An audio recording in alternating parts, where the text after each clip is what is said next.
Somos el equipo 1 del grupo 1 de bioquímica.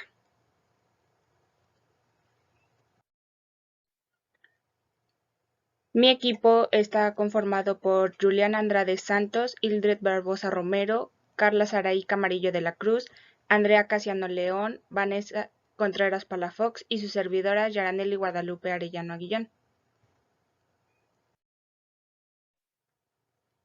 El propósito de este video es reunir y hablar sobre todos los temas que hemos estado viendo a lo largo del parcial. Es una forma de ver cuánto hemos aprendido del tema y aquello en lo que nos hace falta mejorar. Además de que este video nos ayudará a unir y comprender todos los procesos metabólicos que vimos en la materia.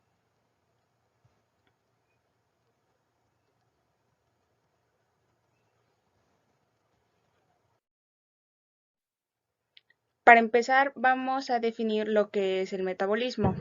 Todos sabemos que nuestro cuerpo necesita de energía para hacer todo lo que hacemos diariamente, desde movernos, crecer o incluso pensar.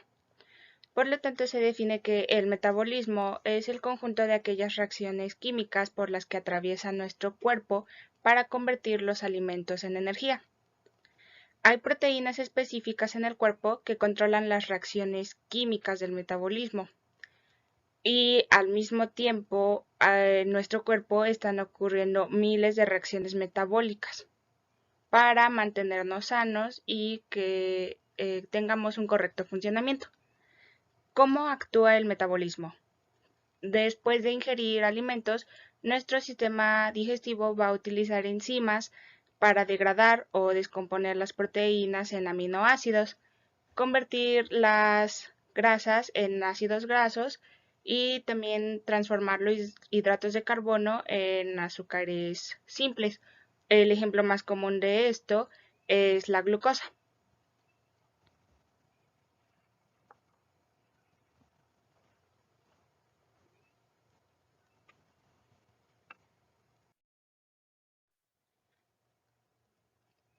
Dentro del metabolismo existen dos clases de actividades que pueden estar sucediendo. Se les conoce como vías metabólicas.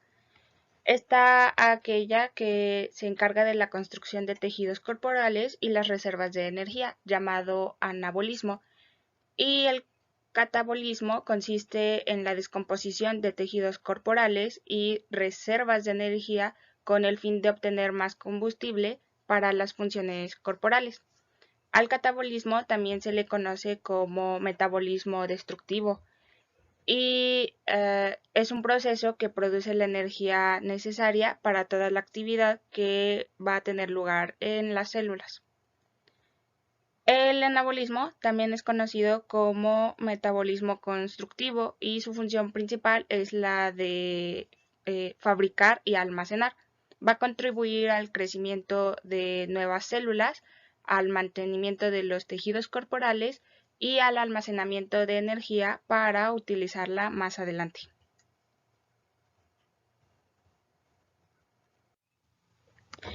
Dentro del anabolismo, las moléculas que son más pequeñas se van a transformar en moléculas más grandes y complejas que van a ser moléculas de hidratos de carbono, proteínas y grasas.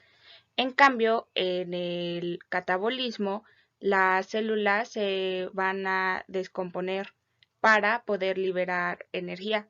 Esto va a proporcionar combustible para poder realizar el anabolismo. Se calienta el cuerpo y permite que los músculos se contraigan y que el cuerpo se mueva. Mi nombre es Juliana Andrade Santos y presentaré las moléculas de alta energía. Como sabemos, los alimentos nos dan energía y esto se debe a que el sustrato es hidrolizado por enzimas y al momento del corte producen energía a la célula. Y aquí es donde las moléculas energéticas juegan un papel fundamental, pues son las encargadas de atrapar los electrones y llevarlos hasta la mitocondria para que se puedan utilizar. Cuando las moléculas no tienen electrones se dice que están inactivas y cuando los atrapan se activan. Cuando ganan electrones y pasan de inactivas a activas se llama reducción y de activas a inactivas oxidación, pues aquí pierden los electrones. Una característica principal es que su estructura es cíclica, y el electrón al buscar la salida hace posible el movimiento de la molécula. A esto se le llama efecto de resonancia.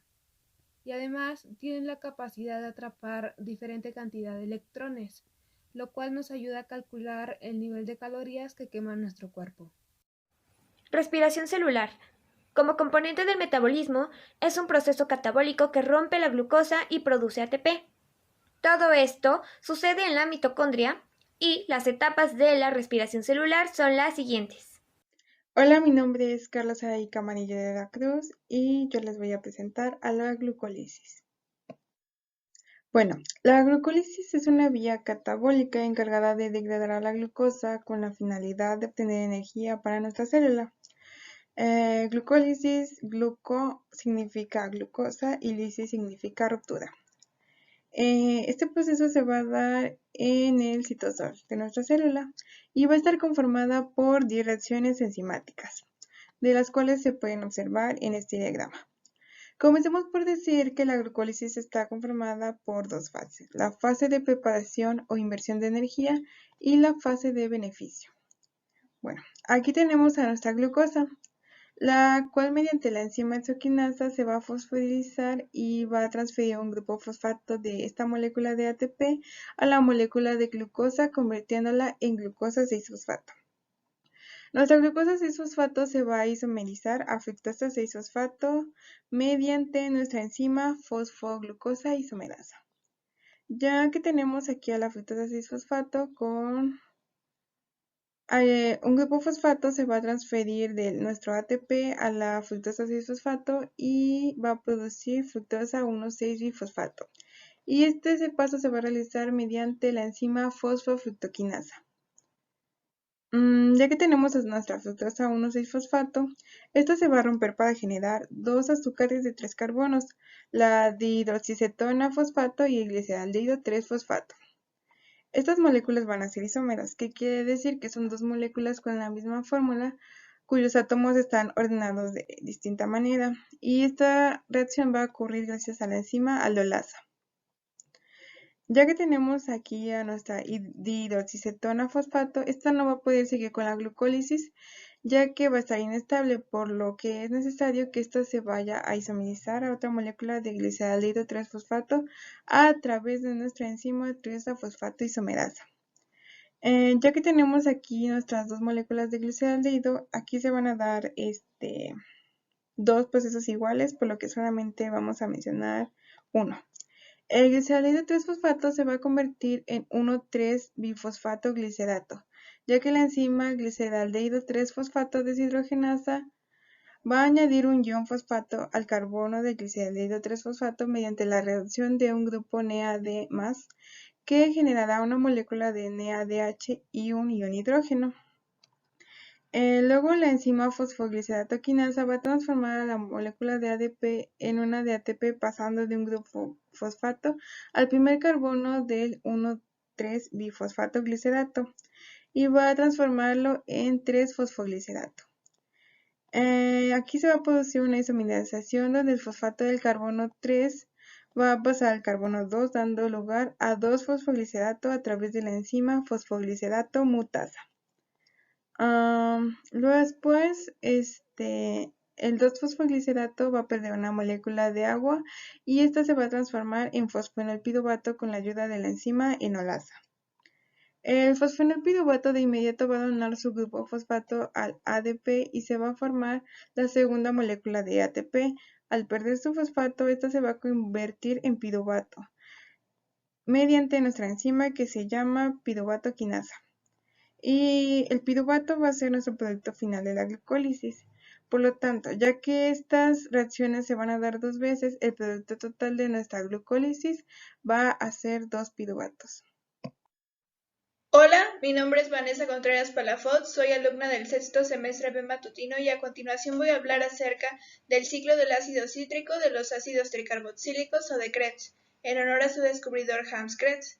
Este ciclo es la vía final común para la oxidación de las moléculas combustibles, glucosa y otras hexosas, ácidos grasos y aminoácidos. La mayoría de estas moléculas se degradan hasta acetilcoenzima A, que entra en el ciclo de Krebs para oxidarse completamente, hasta dióxido de carbono. El carácter cíclico de esta vía metabólica se debe a que después de una serie de reacciones se regenera el compuesto de partida, el oxalacetato.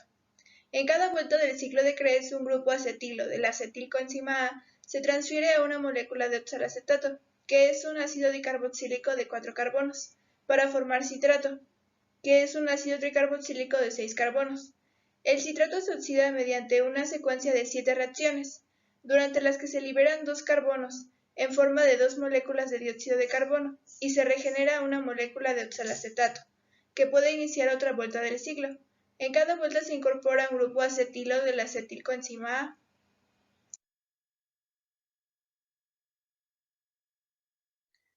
La primera reacción del ciclo es la condensación de una molécula de acetilcoenzima A con otra de oxalacetato, por la acción catalítica de la citrato sintasa. El oxalacetato induce en la enzima una profunda reorganización estructural que lleva a la creación de un centro de unión para el acetilcoenzima A.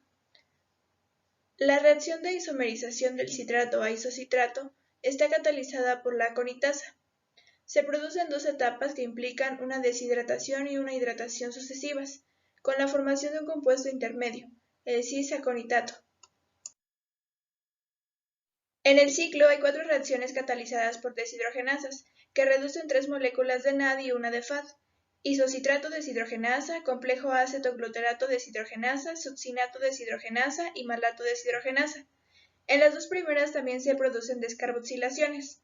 La reacción catalizada por la succinilcoenzima A sintetasa genera un enlace fosfato de alta energía en forma de GTP o de ATP, gracias a la alta energía liberada por la hidrólisis del enlace tioéster del succinilcoenzima A.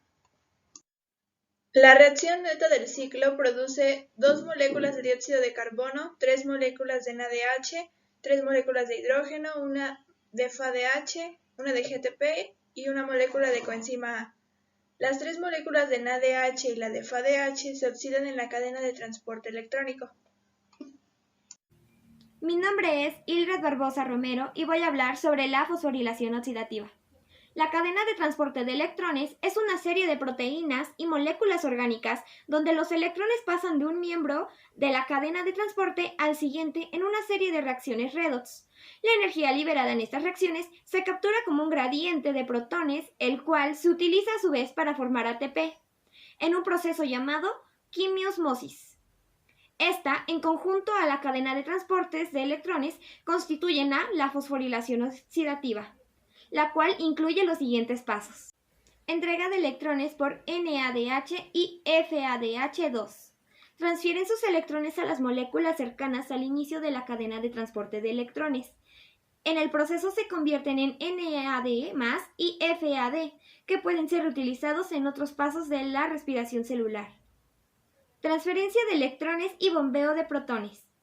Los electrones se desplazan de un nivel energético alto a uno más bajo, lo que liberará energía y se utilizará para bombear iones de hidrógeno. Separación de oxígeno molecular para formar agua. Al final de la cadena de transporte de electrones, una molécula de oxígeno se rompe a la mitad y recolecta hidrógeno para formar agua. Síntesis de ATP. Los iones de hidrógeno pasan a través de una enzima llamada ATP sintasa, la cual aprovecha el flujo de protones para sintetizar ATP. Mi nombre es Andrea Casiano León y a continuación les voy a hablar sobre la formación del lactato. Destinos metabólicos del piruvato. El primero va a ser la fermentación láctica. Los eritrocitos de los mamíferos carecen de mitocondrias, por lo cual van a obtener energía metabólica mediante la fermentación láctica. Por otra parte, las células animales van a poder reducir el piruvato a lactato, lo que se produce cuando se genera más piruvato con mayor rapidez de la que este compuesto se puede oxidar en el ciclo de Krebs. Una situación de este tipo tiene lugar en las células del músculo esquelético durante un ejercicio intenso, donde la gran parte de piruvato producido en la glucólisis sufre fermentación láctica en el citoplasma. Esto se produce en una glucólisis anaerobia. La reducción del piruvato a lactato está catalizada por lactato deshidrogenasa. El objetivo principal de esta reacción es regenerar el NAD que se había reducido en la reacción del gliceraldehído 3-fosfato deshidrogenasa para que éste pudiera continuar con el ciclo de la glucólisis. Como podemos ver en la reacción global, no hay una reducción-oxidación neta, ya que el NADH formado en la oxidación del gliceraldehído 3-fosfato se consume en la reducción del piruvato. Bueno, podemos ver que en la reacción global es la glucosa más 2 moléculas de piruvato más 2 moléculas de ADP, nos va a dar 2 moléculas de lactato más 2 moléculas de ATP y 2 moléculas de agua. El segundo destino metabólico del piruvato es la respiración. Esto vamos a hablar de una situación aerobia en donde el piruvato es transportado al interior de la mitocondria, donde sufre una descarboxilación oxidativa catalizada por el complejo piruvato deshidrogenasa y se forma acetil-CoA. Este va a permitir la entrada a el ciclo de Krebs. Lo que podemos concluir frente a la actividad realizada es que tuvimos una grata experiencia y fue de mucho aprendizaje. Nos pareció una labor desafiante debido a que tuvimos que manejar un tema y la utilización de nuevas herramientas digitales para lograrlo. Sin embargo, consideramos haber alcanzado los objetivos propuestos.